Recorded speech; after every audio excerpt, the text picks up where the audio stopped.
separated a couple times. Landed on one occasion here, he landed a knee. So yeah, he started to send a message. It's not going to be easy to get me down.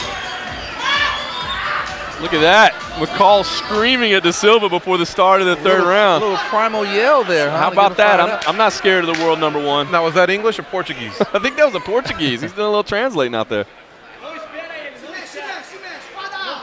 Who can implement their game plan here in this third round? What a great fight. This lived up to the billing.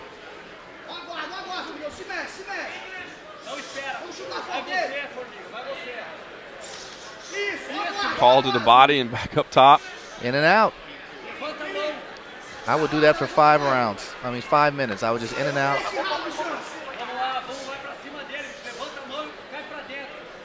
I'd lay off the uppercuts. They don't really seem, he's not getting in close enough for that. And if he does get in that close, he's susceptible to get some locks put in him.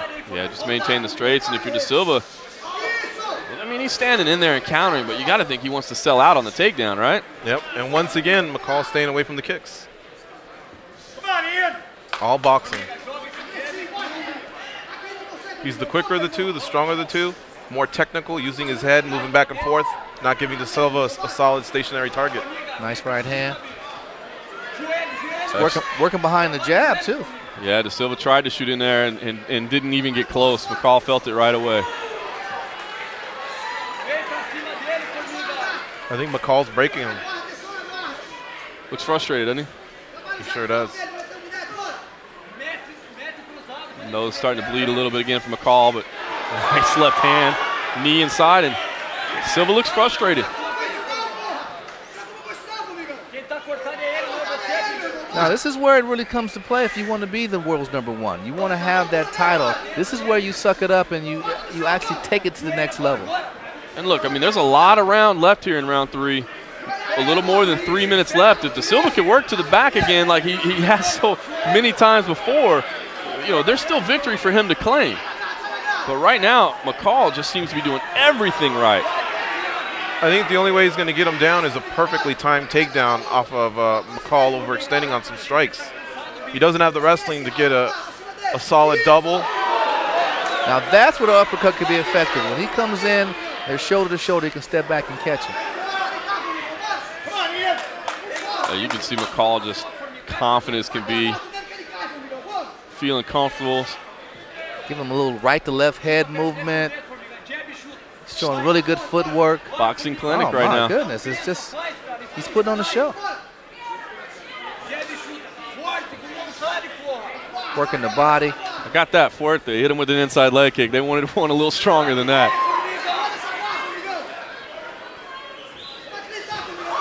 Quick hands.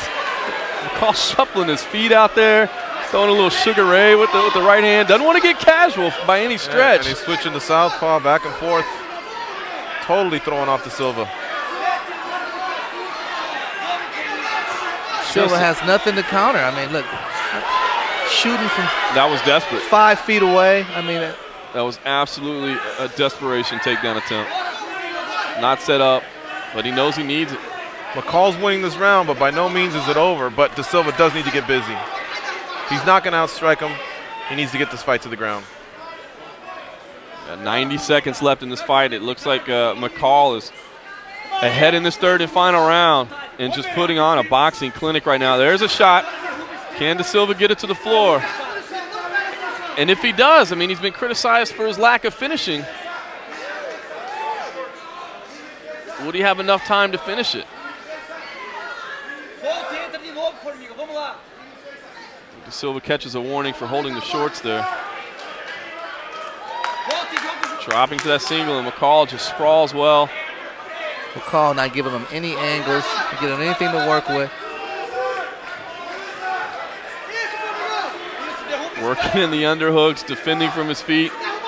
Just an outstanding performance in the second, third rounds by Ian McCall. There will be no movement here. I mean, you got McCall's got his anchors in.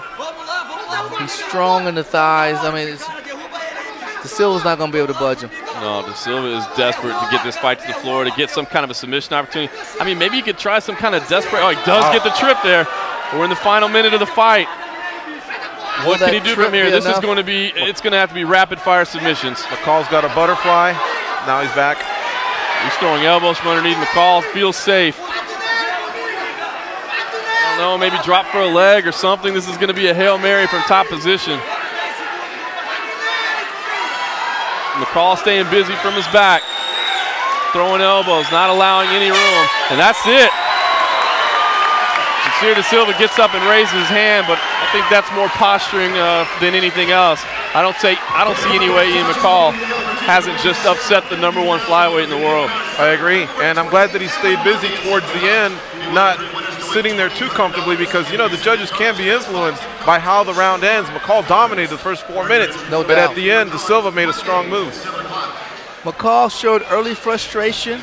You saw him at the first round. He didn't even sit down on the stool. He was looking at his corners like, what am I supposed to do? I guess they gave him some good advice because he implemented it, and then he came on strong. I thought he took control from there on out. Absolutely. Like you said, George, as we look at the replay here was the final seconds.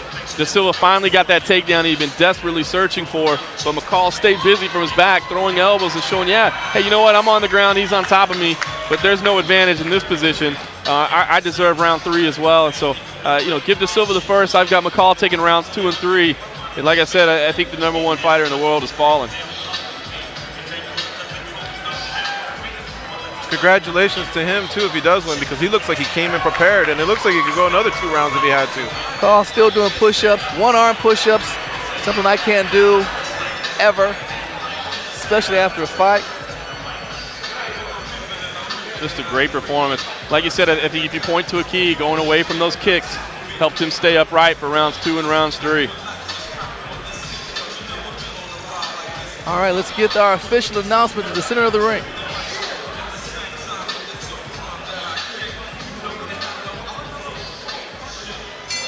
Ladies and gentlemen, after 3 rounds, we go to the scorecards one more time. Fight fans, put those hands together for one hell of a brawl inside the cage. All 3 judges see it the same, 29-28.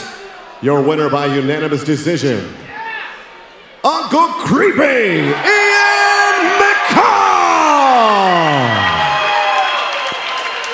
And McCall just defeated the #1 ranked in the world flyweight. Joe Martinez says it all. Ian McCall just beat the world's #1 fighter.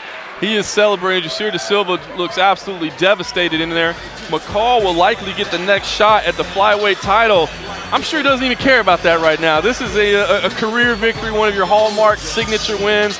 And he just did everything right in rounds 2 and rounds 3 after it looked like he was in dire trouble in round 1. Well, I got to tip my hat to him. He showed the heart of a champion. He showed that he should get a title shot. And